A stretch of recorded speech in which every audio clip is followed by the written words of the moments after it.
Hello friends, तो आज मैं आपके लिए फिर से एक नया वीडियो लेके आया हूँ। नया वीडियो प्रैक्टिस सेट 5.3 का है और प्रैक्टिस सेट 5.3 की आज हम क्वेश्चन सॉल्व करने वाले हैं। तो प्रैक्टिस सेट 5.3 में पहला क्वेश्चन है, diagonals of a rectangle A B C D intersect at point O if A C equals to 8 centimetre then find B O, and if angle C A D equals to 35 degree then find A C B. तो सबसे पहले हमें triangle निकालना है, sorry rectangle निकालना है। तो अभी हम सबसे पहले रेक्टेंगल निकालने वाले हैं।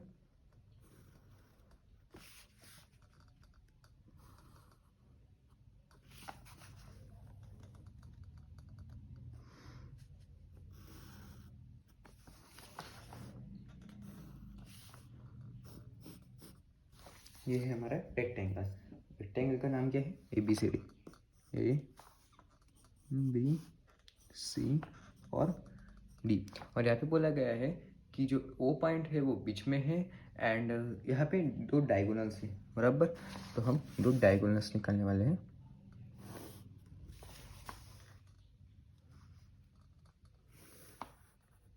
और ओ जो है वो इन दोनों को इंटरसेक्ट कर रहा है, मतलब ओ यहाँ पे होगा और ये इस रेक्टेंगल का सेंट्रोइड भी है। तो और अभी बोला गया है कि सी ए डी जो है वो 35 डिग्री का है, मतलब सी ए डी ये जो है ना, ये 35 डिग्री का है। तो हमें ए सी बी निकालना है। तो यहाँ पे हमें जो दिया हुआ है वो हम सबसे पहले लिखने वाले हैं, diagonals of rectangle are congruent.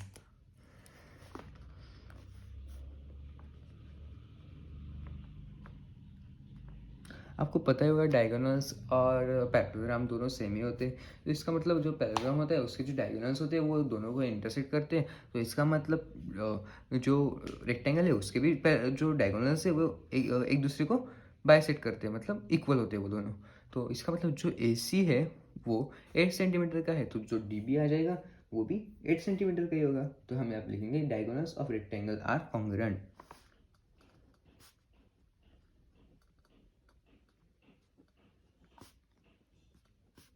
Congruent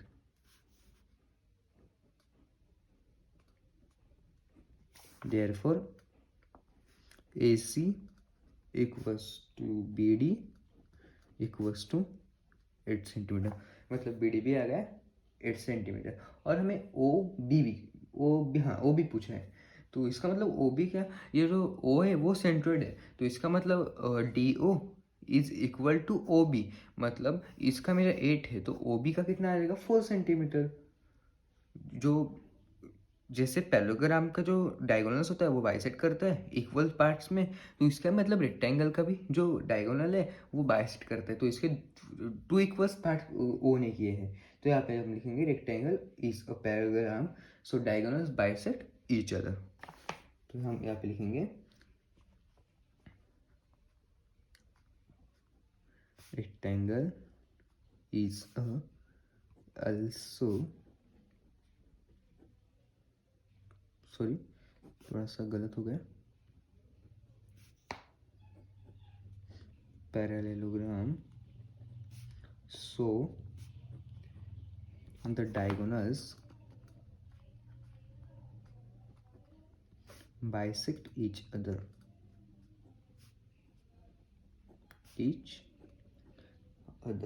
तो इसका मतलब ओ बी कितना है 4 सेंटीमीटर, तो ओ डी भी वो 8, मतलब डी बी जो है वो 8 सेंटीमीटर है, तो O B equals to 4 and D O equals to 4। तो हम यहाँ पे लिखेंगे therefore D B equals to 8 centimetre, therefore O S equals to 4 centimetre और ओ डी इक्वल्स टू भी 4 सेंटीमीटर, क्योंकि इसे हमने इक्वल दो पार्ट में डिवाइड किया है। तो अभी और जो रेक्टेंगल होता है उसके आमने सामने की साइड्स इक्वल होते हैं, ये तो आपको पता ही होगा, तो वो मैं लिखने वाला नहीं हूँ। तो अभी हमें, और ये तो हमें ओ एस पूछा था, ओ एस ही ना, सॉरी ओ बी पूछा था, मैंने यहाँ पे ओ एस लिखा है, सॉरी ओ बी पूछा था, वो ओ बी हमने 4 सेंटीमीटर फाइंड कर लिया है। और सी ए डी पूछा है, तो जो डी सी ए डी दिया हुआ है और ए सी बी पूछा है, बराबर। तो जो सी ए डी है ना, सी ए डी वो 35 है, तो जो ए सी बी है वो भी 35 ही आएगा, क्योंकि ये अल्टरनेट इंटीरियर एंगल्स है। तो आपको पता ही होगा कि जो अल्टरनेट इंटीरियर एंगल्स होते हैं ना, वो दोनों इक्वल होते हैं। जब आपने रूल सुने होंगे या लर्न किए होंगे तो आपको पता है। तो इसका मतलब angle C A D equals to angle A C B. So हम यहाँ पे लिखेंगे therefore angle C A D equals to angle A C B equals to 35 degree. और कैसे? Alternate interior angles. तो यहाँ पे हमें जो पूछा गया था वो हमने प्रूव कर दिया है। तो यहाँ पे हमारा फर्स्ट क्वेश्चन कंप्लीट हो गया है। तो फ्रेंड्स, मैंने यहाँ पे सेकंड क्वेश्चन लिख लिया है। सेकंड क्वेश्चन क्या है? In a rhombus PQRS, if PQ equals to 7.5, then find QR if angle QPS equals to 75 degree, and then find the measure of angle PQR and angle SRQ। तो अभी हम सबसे पहले रोम्बस निकालने वाले हैं PQRS नाम का, और उसके बाद हम देखेंगे आगे क्या करना है। तो मैं रोम्बस निकाल रहा हूँ।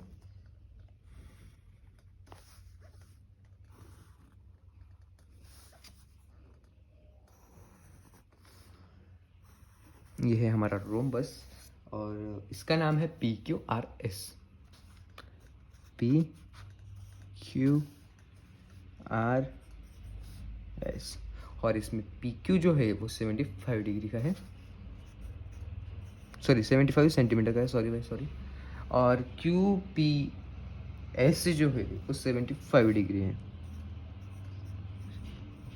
और हमें बोला है कि QR निकालना है, line QR, and find the measure of angle PQR, मतलब PQR एंड SRQ, मतलब Q और R हमें निकालना है। तो हम सबसे पहले, हमको पता ही है कि रोम्बस के जो ऑल साइड्स होते हैं, मतलब रोम्बस के 4 साइड है और उस चारों साइड का जो मेजर होता है वो एक ही होता है। तो इसका मतलब जो PQ का मेजर है 7.5 सेंटीमीटर, वो ही QR का होगा, RS का होगा और SP का भी वही होगा। तो इसका मतलब हम यहाँ पे लिख लेंगे all the sides of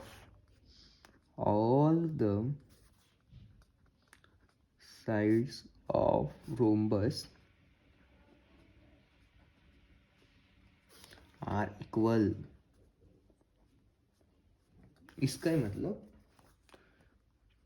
PQ equals to QR equals to 7.5 centimetre, मतलब QR इक्वल्स टू 7.5 सेंटीमीटर। ये जो हमें एक पूछा था वो हमने कर लिया है। अभी हम अगला सॉल्व करना है। तो अगले हमें जो 2 एंगल पूछे वो हमें लिखना है। तो अभी रोम्बस का जो रोम्बस में हमें P मेजर दिया है और हमें PQR एंड एंगल SRQ पूछा है। तो आपको पता होगा कि रोम्बस भी एक पैरेललोग्राम ही है। तो पैरेललोग्राम का जो अपोजिट साइड एंगल्स होते हैं वो इक्वल होते हैं। तो जो QPS जो है वो 75 है, तो SRQ जो है वो भी 75 ही होगा, क्योंकि जो अपोजिट एंगल होते हैं वो जो अपोजिट एंगल होते हैं वो इक्वल होते हैं। तो हम यहाँ पे लिखेंगे और रोम्बस इज ऑल्सो पैरेललोग्राम।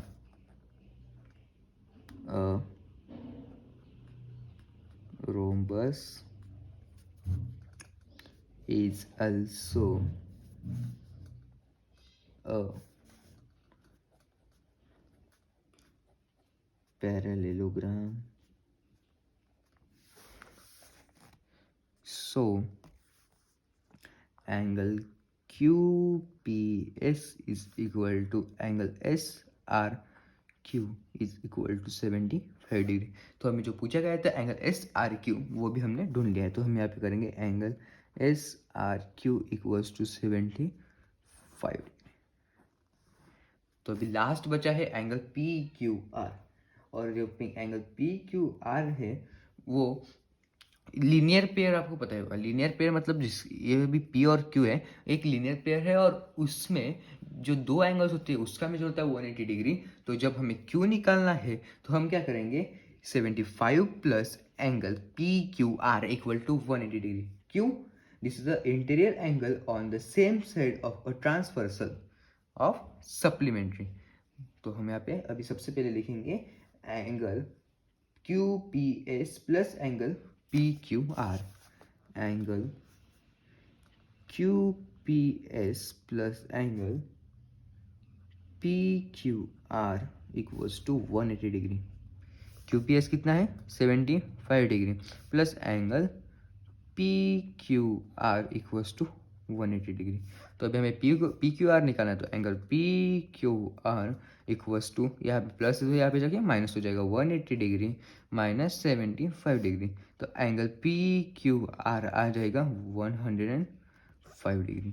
तो अभी हमें जो तीसरा एंगल पूछा गया था एंगल दूसरा एंगल, लेकिन तीसरा जो क्वेश्चन था, मतलब एक ही क्वेश्चन में 3 क्वेश्चन थे, तो वो हमने तीनों के तीनों सॉल्व कर लिए।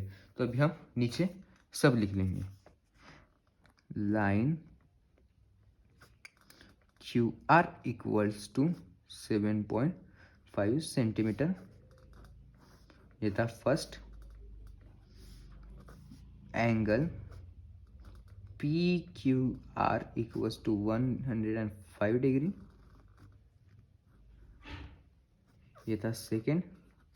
और थर्ड था angle S R Q equals to 75 degree, इसको हम नंबर देने वाले हैं 3।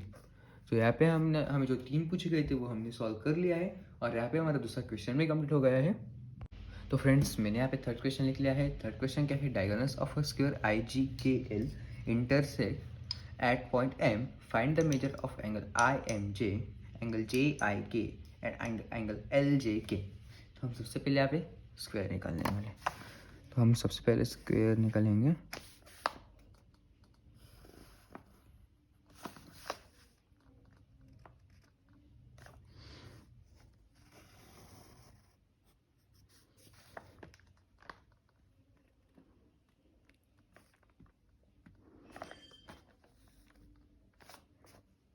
अरे भाई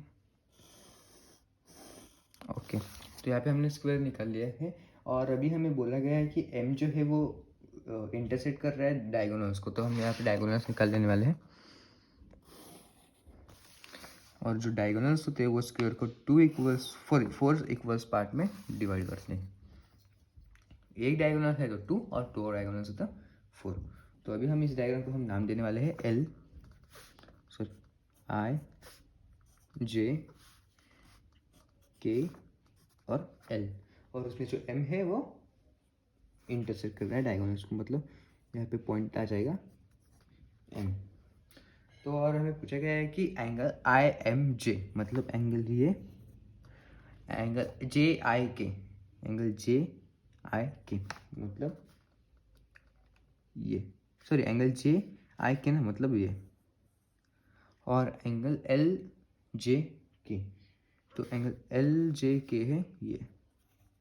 हमें ये 3 एंगल निकाले, तो ये जो 4 ट्रायंगल इक्वल्स पार्ट्स में डिवाइड हुए हैं, तो जो m का मेजर है वो क्या आएगा 90 आएगा, क्योंकि ये जो होता है ये मतलब स्क्वायर को जो डायगोनल्स होते हैं वो डिवाइड करते हैं, तो 2 पार्ट्स में डिवाइड किया तो यहाँ पे 2 राइट एंगल ट्रायंगल हमें मिलते हैं, और 4th पार्ट में डिवाइड किया तो हमें 4th राइट एंगल ट्रायंगल हमें यहाँ पे मिलते हैं।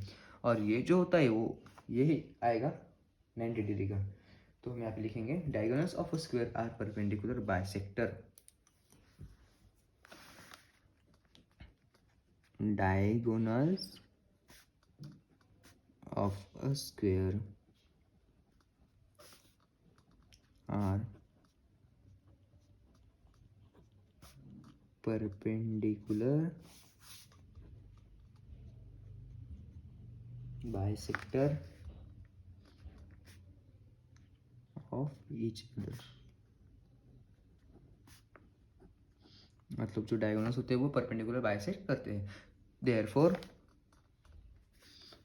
Angle I M J equals to 90 degree, तो ये हमें मिल गया, तो हम यहाँ पे 90 डिग्री लिख लेंगे।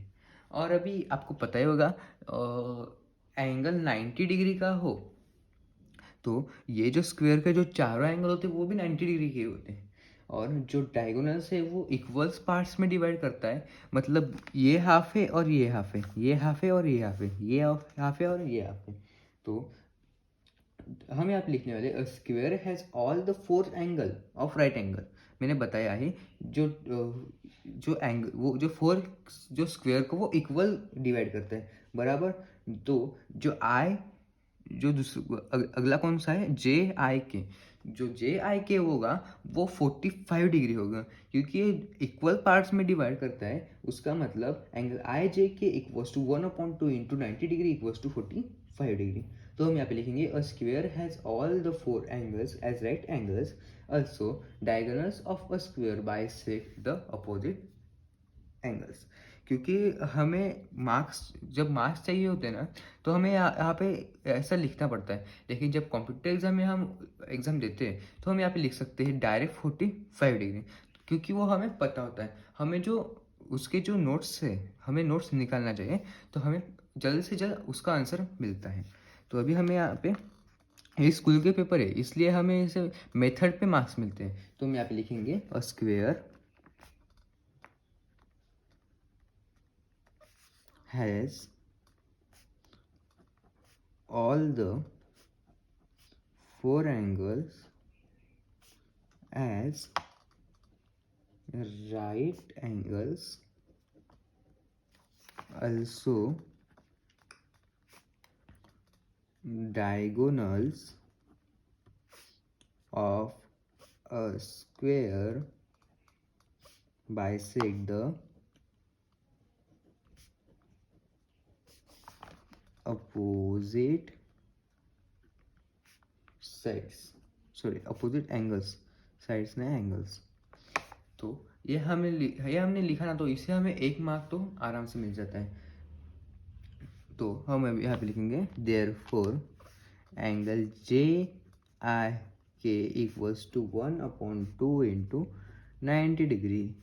तो 2 1 जा 2, 2 4 जा 8 एंड 2 5 जा 10, तो 45 डिग्री।